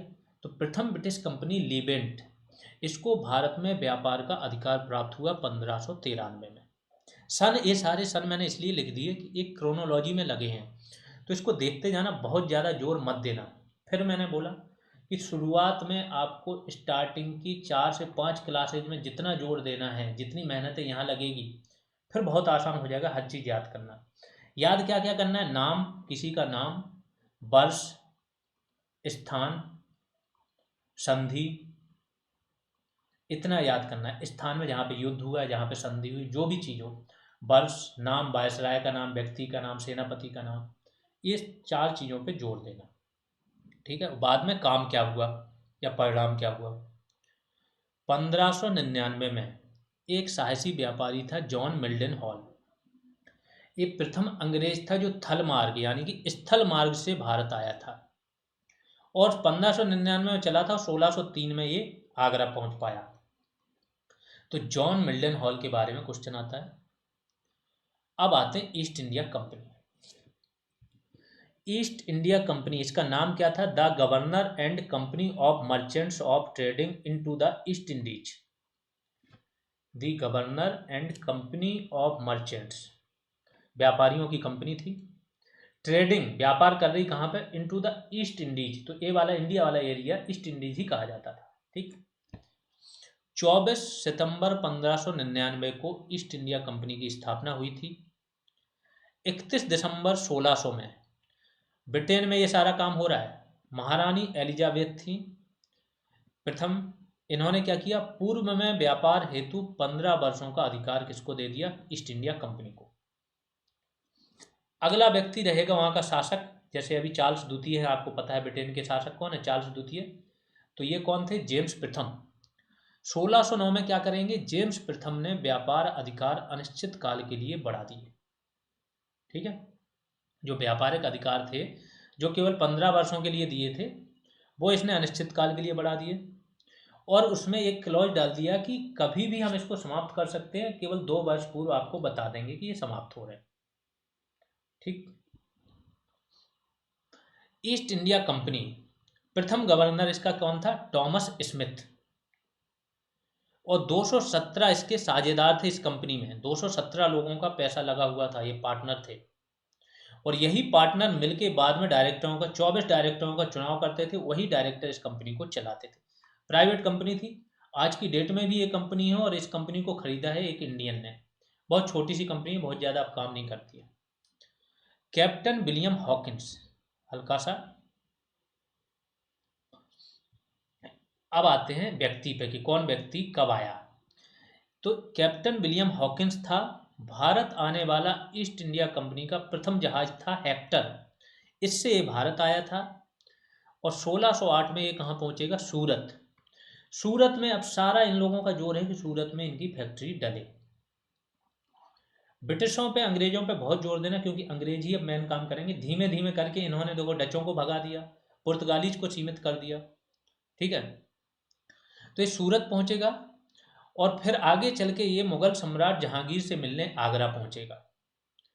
ब्रिटिश सम्राट जेम्स प्रथम जो ब्रिटेन में राजा था इसका, उसका एक पत्र लेके गया था जहांगीर के नाम से। और जहांगीर से तुर्की भाषा में बात की इसने। तुर्की और फारसी भाषा का बहुत बड़ा ज्ञाता था ये। ठीक है, कैप्टन विलियम हॉकिंस। तो जहांगीर से किस में बात कर रहा है, तुर्की भाषा में, क्योंकि तुर्की भाषा जहांगीर को भी आती थी। जहांगीर ने क्या किया, हॉकिंस को 400 का मनसब दे दिया। मनसबदारी प्रथा आप लोगों को पता होगी जिन्होंने भी मेडाइवल हिस्ट्री पढ़ी है। एक प्रकार का पद का पहलू होता था, वेतन भी होता था, जात और सवार होते थे इसमें। ठीक है, तो 400 का मनसब, एक छोटा अधिकारी इनको बना दिया। और इसको उपाधि क्या दे दी, फिरगी खां। फिरगी खां या इंग्लिश खां की इसे उपाधि दे दी। तो इसका इस्लाम वाला इसको नाम दे दिया कि यहाँ आना है तो तुमको हमारे नियम कायदों में रहना होगा। अब जहांगीर क्या करेंगे, इसको पहले परमिशन दे देंगे। ये एक्चुअली आया ही था कि सूरत में हम फैक्ट्री लगा पाएँ, तो जहांगीर इसके लिए परमिशन दें। तो जहांगीर शुरुआत में इसे क्या है, परमिशन दे देते हैं। लेकिन 1608 में अंग्रेजों ने क्या किया, फैक्ट्री भी डाल दी जैसी परमिशन मिली। फैक्ट्री मैंने बता दिया कुछ नहीं होता था, एक भंडार गृह होता था। लेकिन बाद में पुर्तगालियों ने विरोध किया इसका। तो पुर्तगालियों के विरोध के कारण इसने अनुमति वापस ले ली जहांगीर ने, और इन लोगों को सूरत छोड़ने का आदेश दे दिया। इनका जो गवर्नर था उसको बोला अब यहाँ से निकल लो। फिर 1612 में क्या होगा, कैप्टन बेस्ट रहते हैं, जैसा मैंने बताया बैटल ऑफ स्वाली की बात आपकी हुई थी पुर्तगालियों के साथ। क्योंकि पुर्तगालियों के कारण इनको बाहर निकाला गया था, तो अब अंग्रेज इनसे चिढ़ गए। तो क्या करेंगे, कैप्टन बेस्ट ने स्वाली की लड़ाई में पुर्तगालियों को बुरी तरह हरा दिया और सूरत बंदरगाह जीत लिया। जब ये काम कर देंगे तो शाही दरबार, जो मुगल दरबार में प्रभाव पुर्तगालियों का रहता है, अब वो धीमे धीमे उनका कम हुआ, इनका प्रभाव बढ़ गया। क्योंकि जो लोग बलवान होते हैं तो शासक लोग उनकी तरफ आकर्षित होते हैं। 1613 में जहांगीर ने अंग्रेजों को सूरत में क्या, कोठी यानी कि फैक्ट्री लगाने की अनुमति दे दी। किसके नेतृत्व में दी, टॉमस एल्डवर्ड। इसके नेतृत्व में बोल दिया कि अब आप सूरत में फैक्ट्री लगा सकते हो, क्योंकि यहाँ पे इनका क्या, प्रतिष्ठा बढ़ गई इनकी नज़रों में। अगला जो व्यक्ति जाएगा वो है सर टॉमस रो। तो ये पूछा जाता है, पहला आएगा captain William Hawkins. Captain Hawkins आएगा जहांगीर के दरबार में 1608 में। और फिर इसके बाद अगला कौन आएगा, सर टॉमस रो 15 में। और 1618 तक रहेगा। कहीं कहीं इनकी डेट्स और भी दी है, जैसा मैंने बोला कि ये सबसे जो बेस्ट ऑथेंटिक जगह है वहाँ से ये डेट्स ली गई हैं। तो कहीं अगर कुछ और दिया भी गया है तो आपको कंफ्यूज नहीं होना। सर टॉमस रो क्या है, जेम्स प्रथम जो शासक कहाँ का है, ये ब्रिटिश सम्राट है। इसके दूत के रूप में 18 सितंबर 1615 को ये कहाँ पहुंचेगा, सूरत। 1616 में जहांगीर से अजमेर में मिलेगा, अजमेर की दरगाह है, और 1618 तक ये दरबार में रहता है। तो जो व्यापारिक संधि हॉकिंस नहीं कर पाया ये कर लेगा। इसको बहुत सारी अंग्रेजों को रियायतें भी मिल जाएंगी और फैक्ट्री लगाने की अनुमति तो 1613 में मिल ही गई। मुगल साम्राज्य से व्यापार करने की अनुमति इसको मिल जाएगी। इसकी पुस्तक हॉकिंस की बात हो रही, नहीं, टॉमस रो की बात हो रही। टॉमस रो की पुस्तक का नाम क्या है? पूर्वी द्वीपों की यात्रा। दक्षिण में ये प्रथम कारखाना 1611 में ही लगा देते हैं, मसूलीपट्टनम में, और ये प्रथम अनुमति प्राप्त कारखाना इनका यही था, क्योंकि सूरत में तो अनुमति इनकी वापस ले ली गई थी। 1633 में क्या करेंगे? पूर्वी तट पर प्रथम ईस्ट इंडिया कंपनी का कारखाना, भारत के पूर्वी तट पर, मतलब इस तरफ उड़ीसा के बालासोर में लगाएंगे। अभी तक कहाँ? सूरत और मसूलीपट्टनम दोनों जगह इधर लग रहे हैं, ठीक है। मसूलीपट्टनम इस तरफ है, ठीक। बालासोर में लगाया। 1639 फ्रांसिस डे नामक अंग्रेज ने, यहाँ से इनका मेन काम शुरू होता है। यहाँ से बिल्कुल ध्यान देना, तीन जो बड़े बड़े महानगर हैं, कोलकाता, इसके बाद मद्रास और बॉम्बे, आज के डेट में सबसे बड़े यही है महानगर। इन तीनों पे अब इनका अधिकार शुरू हो जाएगा, तो बहुत माइंड में रखना। 1639 में फ्रांसिस डे नामक अंग्रेज ने, चंदगिरी का शासक था, क्या नाम था इसका? दरमेला वेंकटप्पा, इससे मद्रास को लीज पे ले लिया, पट्टे पर, और 1640 में इसको छीन लेंगे। बोलेंगे पट्टा अट्टा कुछ नहीं, ये हमारे ही हो गया। तो 1640 में चंदगिरी के शासक से ये मद्रास को छीन लेंगे। मीन्स एक बड़ा बंदरगाह उस समय का सबसे नीचे वाला इनके पास आ गया, ठीक है। 1641 में मद्रास में फोर्ट सेंट जॉर्ज, इसको व्हाइट टाउन भी बोला जाता था, नामक किला बनवाया। तो प्रथम अंग्रेजी किले पर भी क्वेश्चन आए हैं कई बार, यूपीएससी में तो कई बार आए हैं, यूपीपीसीएस में आए। तो प्रथम अंग्रेजी किला कौन सा था? फोर्ट सेंट जॉर्ज, 1641 में बनवाएंगे। 1661 में क्या होगा कि पुर्तगाल की एक राजकुमारी रहती है कैथरीन, इनका विवाह हो जाएगा ब्रिटेन के चार्ल्स द्वितीय से। तो दहेज प्रथा यहाँ पे भी चलती है। दहेज के रूप में पुर्तगाली क्या करेंगे? इनको बॉम्बे टापू दे देंगे। बम्बई का जो टापू होता था वो अंग्रेजों को दहेज के रूप में मिल जाएगा। अंग्रेज के राजकुमार किसको? चार्ल्स द्वितीय को। जब इसे मिलेगा तो चार्ल्स द्वितीय इस टापू को, अब उसे इंडिया में आके तो कुछ करना नहीं है, वो क्या करेगा? 1668 में चार्ल्स द्वितीय ने 10 पाउंड के किराए पर एक मामूली किराया लेके ये टापू किसको दे दिया? ईस्ट इंडिया कंपनी को, कि तुम इसका दोहन करो। तो दूसरा जो बड़ा महानगर है बॉम्बे, वो 1668 में किसे आ गया? किसके पास आ गया? ईस्ट इंडिया कंपनी के पास। वैसे तो 1661 में ही अंग्रेजों को मिल गया दहेज में।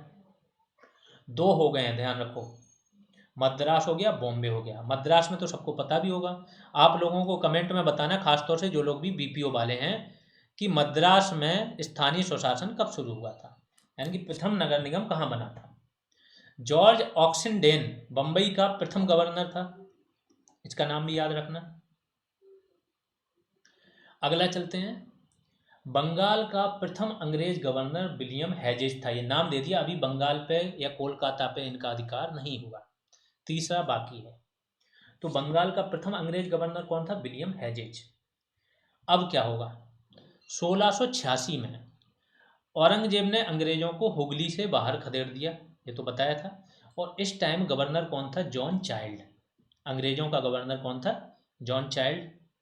1698-99 में अंग्रेज यही करते थे, जब इनको मारा जाता था तो ये पिट जाते थे, पिट लेते थे अगर ये कमज़ोर हों, फिर ये धीमे धीमे शक्ति अपनी फिर से अर्जित करते थे और फिर अटैक करके फिर मारते थे बुरी तरह से और सीधा नष्ट ही कर देते थे सामने वाले को।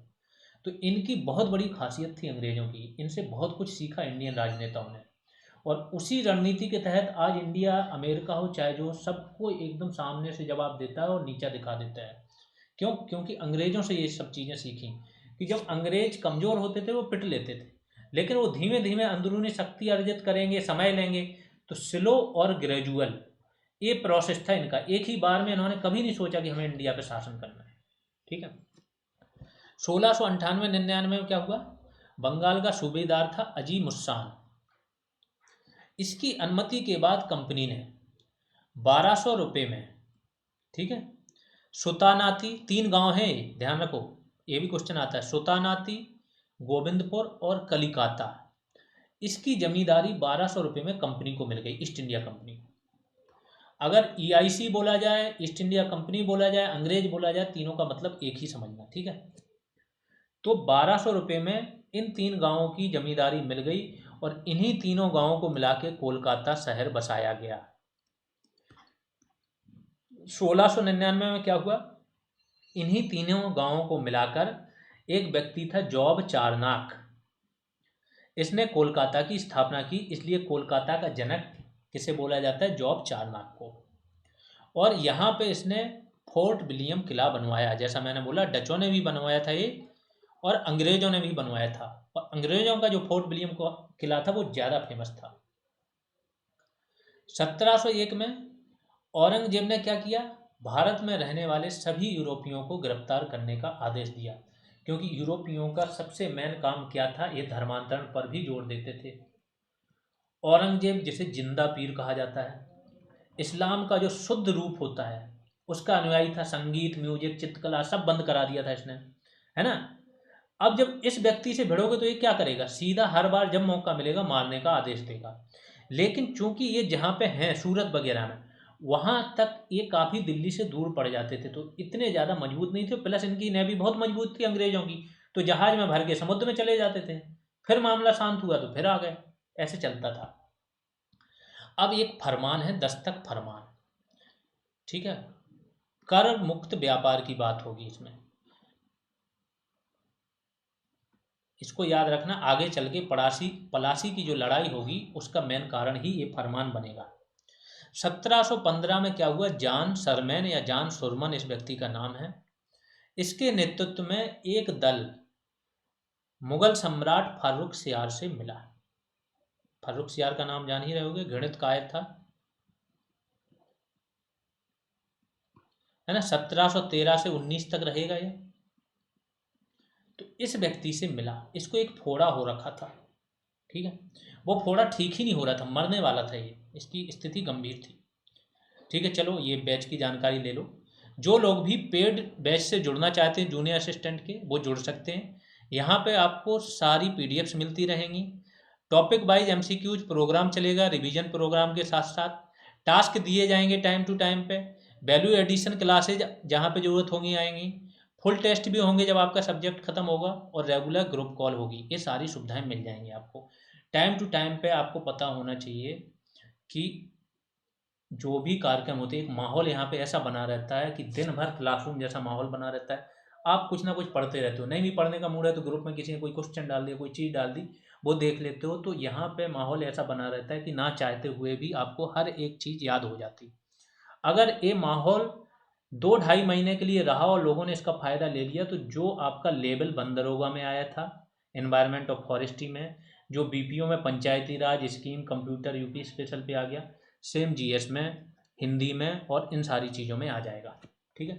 बैच फीस 299 है, फर्स्ट 500 स्टूडेंट के लिए है ये, 200 के लगभग स्टूडेंट ऑलरेडी हो चुके हैं, जबकि क्लास आज आ रही है पहली। आप लोग फ़ोनपे या पेटीएम पर इस नंबर पे पे कर सकते हो, गूगल पे भी कर सकते हो, ठीक है। अकाउंट नेम चेक कर लेना और उसका स्क्रीनशॉट किसी एक पे भेजना है, दोनों जगह नहीं भेजना, या तो टेलीग्राम या व्हाट्सएप पर आप कर सकते हो। कोई क्वेरी है तो आप इस नंबर पे कांटेक्ट कर सकते हो। आगे चलते हैं, ये जो दल मिला फारूक सियार से मिला, ठीक है,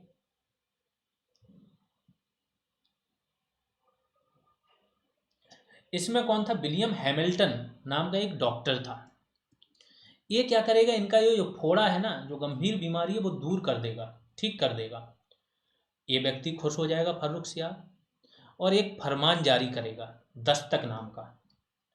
इसमें क्या होगा, इसमें बोलेगा कि 3,000 रुपये वार्षिक किराए पर व्यापार जो है ना सीमा शुल्क मुक्त किया जाता है।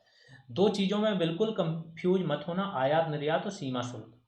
सीमा शुल्क क्या होती है कि एक राज्य से 2 राज्यों के बीच में लग रही है, ठीक है, गुजरात और बम्बई के बीच में लगेगी, और जो आपका आयात निर्यात होता है वो आप बंदरगाहों से जब लेके आते हो यहाँ पे शुल्क लगती है। तो 3,000 रुपये वार्षिक किराए पे व्यापार सीमा शुल्क मुक्त कर दिया।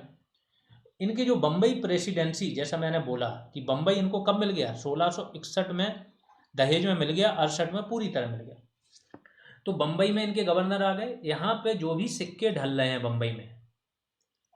बम्बई में ढाले गए सिक्कों को संपूर्ण मुगल साम्राज्य में इसने मान्यता दे दी। 10,000 प्रति वर्ष के किराए पर इसने सूरत में बोल दिया कि आयात निर्यात भी आपको शुल्क नहीं लगेगा। तो टोटल 10,000 ये दोगे, 3,000 वो दोगे, और जो मुंबई के सिक्के हैं वो भी चला सकते हो। अंग्रेज जो व्यापारी होते थे उन्हें इंटरपोलर कहा जाता था, और इनके कारोबार को कंसल्टेशन कहा जाता था। कंसल्टेंसी आज जानते हो ना आप, एजेंट वगैरह ये सब काम करते हैं। तो ये यही काम करने आए थे। व्यापारियों को इंटरपोलर और इनके कारोबार को कंसल्टेशन कहा जाता था। अन्य तथ्य जान लो अंग्रेजों के बारे में। सोरा तथा अफीम इनको बिहार से प्राप्त होता था। ईस्ट इंडिया कंपनी का मुख्यालय कहाँ था? कोलकाता में। ईस्ट इंडिया कंपनी स्थापना के समय बादशाह कौन था? अकबर। लेकिन जब इनकी फैक्ट्री डली उस टाइम कौन आ गया था? जहांगीर। अकबर का शासनकाल किसी को पता हो तो 1556 से 1605 तक था। ठीक है, 1605 से 1628 तक कौन था? जहांगीर। तो जब इनकी पहली फैक्ट्री डलेगी 1608 में परमिशन मिलती है, और डाल भी लेते हैं फैक्ट्री, ठीक है, लेकिन मेनली 1613 में मुख्य परमिशन मिलती है। तो तब कौन था? जहांगीर था। फिरंगी शब्द भी पूछा जाता है किस भाषा का था, तो ये जो फिरंगी बोलते थे ना, यही लोग बोलते थे, मुगल बोलते थे अंग्रेजों को फिरंगी। तो ये फारसी भाषा का शब्द है। अब आते हैं अगली कंपनी पे, वो है फ्रांसीसी। सबसे अंतिम कंपनी यही आएगी। 1664 में फ्रांसीसी सम्राट थे लुई 14वां। लुई 14वां बहुत सबसे ज़्यादा, अभी इस टाइम पे जो महारानी एलिजाबेथ की मृत्यु हुई ब्रिटेन में, वो एक शासक रही, और लुई 14वां, ये सबसे ज़्यादा शासन काल तक शासन करने वाले लोग हैं, टॉप 3 में आते हैं। और बहुत ही खतरनाक था ये, दाढ़ी रखने पर भी इसने टैक्स लगाया हुआ था। तो इसका मंत्री रहता है कॉलबर्ट। ये स्थापना क्या करेगा? फ्रांसीसी कंपनी, क्या नाम है? कंपनी देश इंदसे ओरिएंटलेस, इसकी स्थापना 1664 में कर देगा। 1668 में फ्रांसिस कैरो नाम का एक व्यक्ति रहता है, ये सूरत में प्रथम कारखाना लगा देगा फ्रांसीसियों का। 1669 में दूसरा कारखाना तुरंत। अब चूंकि सबसे लेट आए हैं, जो व्यक्ति लेट आता है उसे फायदा क्या होता है? उसे सब पता रहता है, क्योंकि सारा जितना भी संघर्ष करना है बाकी यूरोपियों ने कर लिया कि कहाँ परमिशन कैसे मिलेगी, कहाँ पे लगाना सुलभ होगा। तो अब इन्हें सब पता है, सीधा जाके फैक्ट्री ही डालनी। तो अगली फैक्ट्री ये 1669 में कहाँ डाल देंगे? मसूलीपट्टनम में। 1672 में गोलकुंडा के सुल्तान से सैन थोम छीन लेंगे। सैन थोम नामक जगह है, यस, सैन थोमे भी कहीं कहीं बोला जाता है, बहुत फेमस होगी। आगे चल के जो कर्नाटक युद्ध होंगे ना, उसमें इस जगह का महत्व है, तो इसको याद करना। 1674 में पौंडीचेरी नामक तीसरी बस्ती ये बसा देंगे।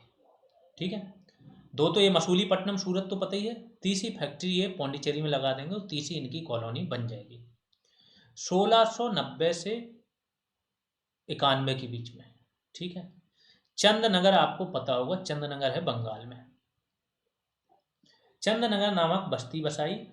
बंगाल में इसे जमीन दी थी किसने? शाइस्ता खान ने जमीन दी थी बंगाल में। ये जमीन पहले ही मिल गई थी 1680 के आसपास, 78 के आसपास, लेकिन 90-91 में ये क्या है? चंदनगर बसा देंगे। और इस चंदनगर का दूसरा नाम भी था गुस्टावुस फोर्ट, तो ये भी पूछा जाता है। 1697 में क्या होगा? रिजविक की संधि फ्रांस और डचों के बीच हो जाएगी पौंडीचेरी को लेके, क्योंकि डच क्या होते हैं, बीच में कुछ समय के लिए पौंडीचेरी इनसे छीन लेते हैं, लेकिन बाद में एक समझौता हो जाता है, तो फ्रांसीसियों को पौंडीचेरी वापस मिल जाता है। तो फ्रांसीसियों के स्थान ध्यान रखना, पौंडीचेरी हो गया, चंदनगर हो गया, ये दो मेन स्थान है। ठीक है, अब फ्रांसीसियों के बारे में जान लेते हैं, इनके जो वायसराय है। लॉर्ड डुप्ले 1741-42 में पौंडीचेरी का गवर्नर बनेगा। इसके पहले यह चंदनगर का गवर्नर था। मैकाले ने लिखा है इसके बारे में। मैकाले बहुत विद्वान व्यक्ति था, हर 15 दिन में ये व्यक्ति एक भाषा सीख लेता था। मैकाले, आपको पता है जो इंडिया की 1633 में शिक्षा नीति आई, उसका ये हेड था, शिक्षा नीति का हेड। नई शिक्षा नीति आज भी हम लोग जो पढ़ते हैं वो मैकाले की शिक्षा नीति का ही 80-90% प्रभाव है उस पर। इसके बाद जो आपका लॉ कमीशन बना था पहला, वो भी इसी की अध्यक्षता में बना। सारे कानून कैसे होंगे, क्या संहिता होगी, जो आईपीसी वगैरह बने, उसमें मैक्सिमम प्रभाव इस व्यक्ति का था। बहुत बुद्धिमान व्यक्ति था। इसने लिखा कि डुप्ले पहला व्यक्ति था जिसने भारत में यूरोपीय साम्राज्य बनाने की सोची, जिसने मुगलों के खंडर पर यूरोपीय साम्राज्य बनाने की सोची, ऐसा इसने लिखा था। और इसकी राजनीतिक, डुप्ले की राजनीतिक महत्वाकांक्षा के चलते 1746 से 1761 के बीच में 3 कर्नाटक युद्ध हुए। क्योंकि कर्नाटक की जमीन पे हुए युद्ध, किस किस के बीच में होंगे, फ्रांस और अंग्रेजों के बीच में। कभी कभी डायरेक्ट युद्ध नहीं होंगे तो फ्रांसीसी किसी राजा को सपोर्ट कर देंगे तो उसके अपोजिट को अंग्रेज सपोर्ट कर देंगे। और इस समय क्या हुआ था, इस चरण में 46 से 61 के बीच में कर्नाटक दक्कन के सूबेदार के नियंत्रण में था। दक्कन मतलब हैदराबाद, ठीक है। तो कर्नाटक हैदराबाद के सूबेदार के नियंत्रण में था। आपको पता हो, अगर थोड़ा सा पढ़ा, नहीं तो अगली क्लास में आ जाएगा। अगली क्लास ही होनी है कि 1707 के बाद के मुगल बादशाह। तो आपका जो मुगल बादशाह था मोहम्मद शाह और रंगीला, 1719 में बनेगा ये व्यक्ति, 48 तक रहेगा, सबसे लंबा यही रहेगा उसके बाद, ठीक है। तो 1719 से 48 में इसी के दरबार में वजीर था, दूसरे नंबर का व्यक्ति, निजाम उल मुल्क। ये व्यक्ति वजीर था मुगल दरबार में, लेकिन ये यहाँ से वजीर वाली पदवी छोड़ के दक्कन का सूबेदार बनना पसंद करता है, क्योंकि ये यहाँ पे स्वतंत्र काम कर सकता है। तो यही दक्कन का सूबेदार बन के चला जाएगा और वहाँ पे स्वतंत्र 1724 के बाद हैदराबाद में स्वतंत्र रूप से ये कार्य करना शुरू कर देता है। और जब इसकी 48 में मृत्यु होती है तो इसी वजह से इसके उत्तराधिकारियों के बीच में दूसरा कर्नाटक युद्ध होगा, ठीक। अब आते हैं प्रथम कर्नाटक युद्ध पर, 1746 से 48। कारण क्या रहेगा, ऑस्ट्रिया में उत्तराधिकार का युद्ध। ऑस्ट्रिया कहाँ है, यूरोप में। यूरोप में ऑस्ट्रिया एक छोटा सा देश है, पता होगा, है ना। और यहाँ पे उत्तराधिकार का युद्ध चल रहा है। तो एक व्यक्ति को फ्रांस, अब इन्हीं के बीच में प्रतिद्वंद्विता चल रही है हर जगह, यूरोप में भी चलेगी। तो एक व्यक्ति को फ्रांस सपोर्ट करेगा, दूसरे व्यक्ति को कौन सपोर्ट करेगा, अंग्रेज।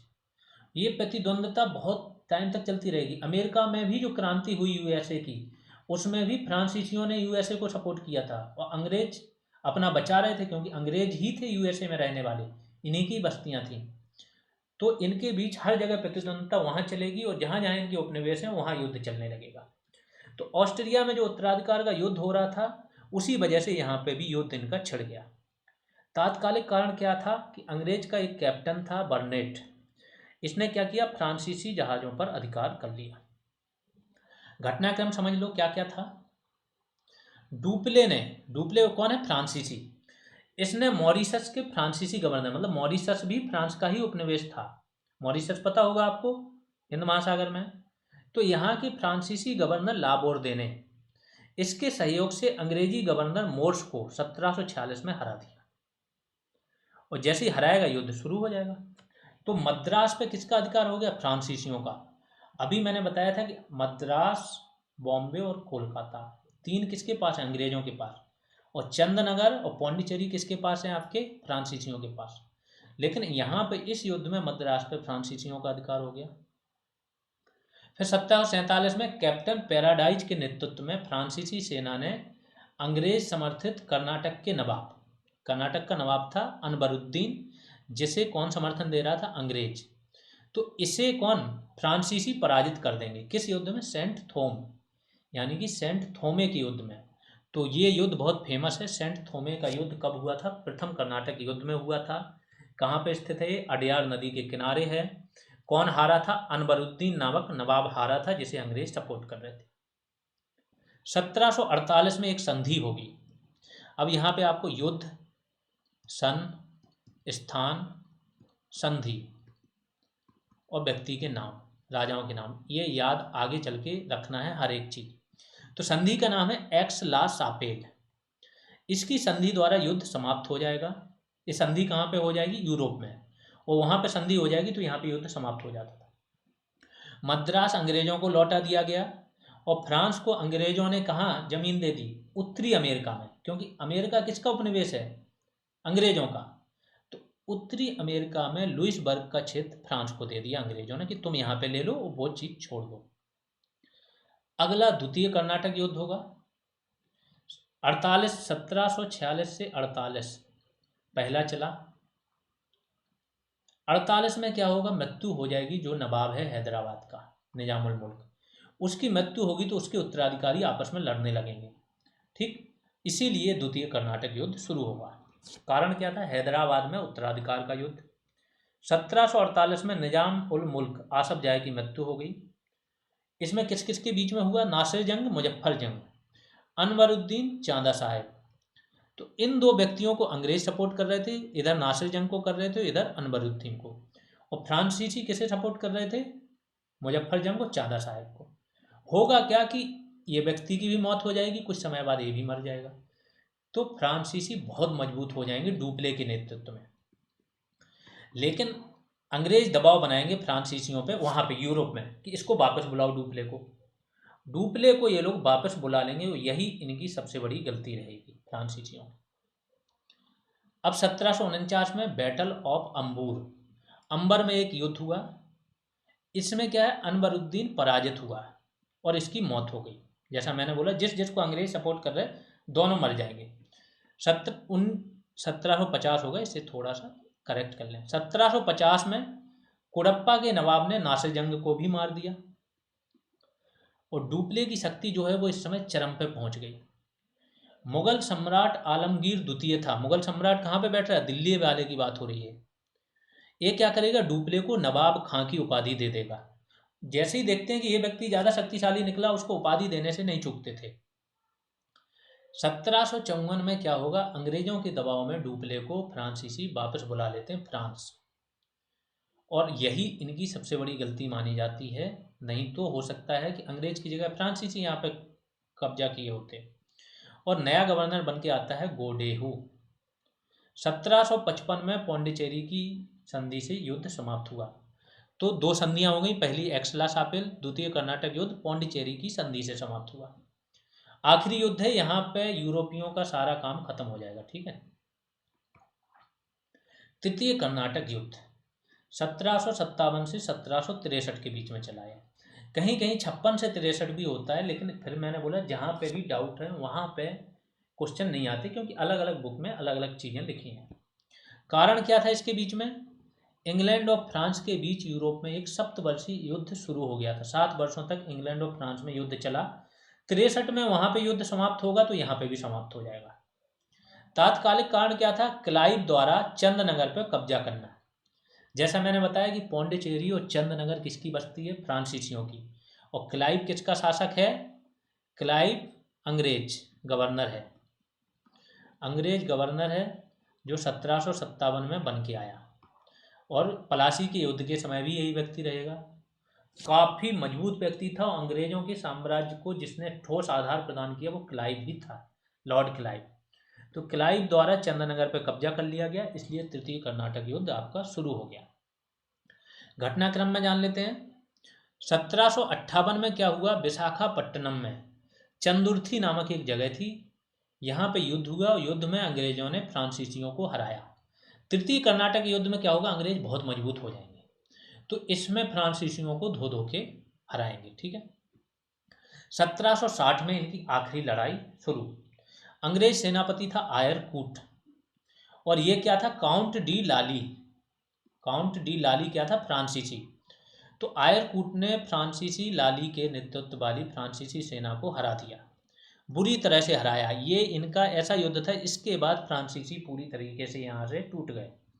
और फ्रांसीसी सेनापति बुस्सी को इन्होंने क्या? बंदी बना लिया। जो सेनापति था इनका बुस्सी, उसको बंदी बना लिया। ये गवर्नर था लाली। ये भाग जाता है पौंडीचेरी। जैसे ये पौंडीचेरी भागेगा तो 61 में ये लोग अंग्रेज फिर पीछा नहीं छोड़ेंगे। 1761 में पौंडीचेरी पर भी अंग्रेज अधिकार कर लेंगे। जब यहाँ अधिकार होगा तो इस लाली पे मुकदमा चलेगा फ्रांस में। फ्रांस में भी तो राजशाही है, लुई 14वां था, अब आ गया लुई 15वां। वो इनको फांसी दे देगा लाली को। लुई 15वां फ्रांस में। 1763 में जैसा मैंने बोला कि यूरोप में सप्तवर्षीय युद्ध चल रहा है, तो 63 में वहाँ पे 7 वर्षों वाला युद्ध समाप्त होगा, तो वहीं पे पेरिस में संधि हो जाएगी और पेरिस की संधि से युद्ध समाप्त हो जाएगा। पौंडीचेरी फ्रांस को लौटा दिया गया, लेकिन बोला गया कि आप पौंडीचेरी में सेना नहीं रखोगे, जो आपके व्यापारिक स्थल हैं उनकी किलेबंदी नहीं करोगे और अंग्रेजों से दुश्मनी नहीं रखोगे। ये काम हो गया। यहाँ पे फ्रांसीसी एक प्रकार से सैन्य रूप से खत्म हो गए। इन्होंने ये सारी चीजें मान ली। 1771 में फ्रांसीसी सम्राट था लुई 15वां। इसने क्या किया, फ्रांसीसी व्यापारिक कंपनी ही समाप्त कर दी। कंपनी समाप्त कर दी कि कोई कंपनी नहीं रहेगी, क्योंकि ये सरकारी कंपनी थी, फ्रांस की कंपनी। अंग्रेजी कंपनी प्राइवेट थी, लेकिन फ्रांसीसी सरकारी थी, उसको समाप्त कर दिया। अब डायरेक्ट जो इनकी बस्तियां हैं उस पर कौन, फ्रांसीसी जो राजा है वो देखेगा। कुछ शब्द हैं जैसे फिजियोक्रेट, ये शब्द यूपीएससी में पूछा जा चुका है, किसे बोलते हैं, तो फ्रांसीसी ये व्यापारी थे जो मुक्त व्यापार के समर्थक थे। मुक्त व्यापार वो होता है जिसमें सरकार का कोई हस्तक्षेप ना रहे, तो फिजियोक्रेट ये व्यापारियों का समूह था। आखिरी कंपनी है, एक ही पेज की है, डेनिस। सब बड़े छोटे से थे, आए और फिर चले गए। 1616 में इन्होंने कंपनी की स्थापना की। 1620 में त्रंकोबार में व्यापारिक कोठी यानी कि फैक्ट्री लगाई। 1676 सेरामपुर नामक जगह है, यहाँ पे कारखाना भी है, बंगाल में है, यहाँ पे इन्होंने फैक्ट्री लगाई अपनी, और डेनिस कंपनी का मुख्यालय भी सेरामपुर को बनाया। 1845 में क्या किया, डेनमार्क ने अपनी भारतीय वाणिज्यिक कंपनी को अंग्रेजों को बेच दिया। इनका व्यापार चीन तक सीमित था, केवल चीन के साथ ही व्यापार करते थे, ठीक है। डेनमार्क कंपनी हेतु, अब चूंकि इनकी प्रायोरिटी क्या थी, तो व्यापार कम प्रायोरिटी वाला था इनका। इनके लिए मिशनरी जो अभिक्रियाएं हैं, है ना, मिशनरी गतिविधियां, अभिक्रिया नहीं, जो मिशनरी गतिविधियां हैं वो ज़्यादा महत्वपूर्ण थी, तो इसीलिए इन्होंने उसको प्रमुखता दी और यहाँ से अपना व्यापार बेच के निकल लिए। आज की आपकी क्लास खत्म होती है। ये बीपीओ बैच का है, बीपीओ बैच भी हमारा चल रहा है। जो लोग को नहीं पता, बीपीओ बैच में 95% चीज़ें आपकी समाप्त हो चुकी हैं, कंप्यूटर, पंचायती राज और यूपी स्पेशल क्लासेज खत्म हो गई, वैल्यू एडिशन खत्म हो गया, टॉपिक वाइज एमसीक्यू दो बार हो चुके हैं, 27 टोटल टॉपिक वाइज टेस्ट हुए हैं, 150 से 200 क्वेश्चन का एक टेस्ट। पंचायती राज पे, कंप्यूटर पे भी टॉपिक वाइज एमसीक्यूज हुए हैं। तो ये बैच अगर आप ज्वाइन करना चाहते हो इसको ज्वाइन कर सकते हो। 299 फीस इसकी भी है, सेम है इसका भी, जैसे ज्वाइन करना है आपको, और स्क्रीनशॉट आपको भेज देना है टेलीग्राम या व्हाट्सएप पर। नीचे मेंशन जरूर कर दिया करो कि कौन सा बैच चाहिए आपको बीपीओ की जूनियर असिस्टेंट। आगे नेक्स्ट क्लास में क्या होगा, नेक्स्ट क्लास में हम देखेंगे 1707 के बाद भारत की स्थिति, राजनीतिक स्थिति, भारत के राजाओं के बारे में। जब इनका देख लेंगे तो अंग्रेजों ने अभी यूरोपियों को ठिकाने लगा दिया, अगली बार वो भारतीय शासकों को ठिकाना लगाएंगे। तो भारतीय शासकों को ठिकाना लगाने के लिए सबसे 1757 में क्या आ जाएगा, पलासी। पलासी के बाद 1764 में क्या आ जाएगा, बक्सर। जब ये जीत लेंगे 1765 में इलाहाबाद की संधि हो जाएगी, 65 में संधि हो जाएगी। तो 1767 में अब ये ध्यान लगाएंगे किस पे, टीपू सुल्तान यानी कि उसके डैडी हैदर अली पर। मैसूर, मैसूर के साथ 4 युद्ध होंगे। 67 में पहला होगा 67 से 69, फिर 80 से 84, 1780 से 84 दूसरा होगा, फिर 90 से 92 तीसरा होगा, और चौथा 99 में टीपू सुल्तान की मृत्यु हो जाएगी। तो पहले 2 युद्ध में हैदर अली रहेगा, फिर अंतिम 2 में टीपू सुल्तान रहेगा, ठीक है। 57-99 4 युद्ध मैसूर के साथ होंगे, 3 मराठों के साथ होंगे। इसी बीच में 1775 से 82 मराठा पहला युद्ध हो जाएगा, ठीक। 1803 से 5 दूसरा हो जाएगा, और 1817-18 में तीसरा हो जाएगा आपका मराठों के साथ। वो देखेंगे कौन राजा था, कौन सी संधि थी, कहाँ हुआ, क्या वजह थी। जब इनके साथ युद्ध समाप्त हो जाएंगे तो फिर पंजाब, सिंध, हैदराबाद सहायक संधि आपका कर ही लेता है। अवध आपका ठिकाने लग जाता है यही 1765 में ही, है ना, बक्सर के युद्ध में। तो धीमे धीमे करके ये सारे राज्यों पे कब्जा कर लेते हैं। जब इनका कब्जा समाप्त हो जाएगा तो इनकी नीतियों पे चलेंगे। ऐसे ही चल के 10 से 15 क्लासेज में आपका मैक्सिमम पोर्शन, आपका एक लेवल आ जाएगा, मैक्सिमम पोर्शन यहाँ से ख़त्म होने को आ जाएगा 15 क्लासेज। तो पढ़ते रहिए। एक चीज़ ध्यान रखो कि आप लोगों का अब काम है कि इस क्लासेज को जितना ज़्यादा आप फैला पाओ फैला दो, हर व्यक्ति तक ये चीज़ें पहुँचें और हर व्यक्ति तक ये पहुँचे कि हाँ यहाँ कैसा पढ़ाया जा रहा है। आप लोग अपनी जिम्मेदारी निभाइए। अभी के लिए इतना ही, धन्यवाद।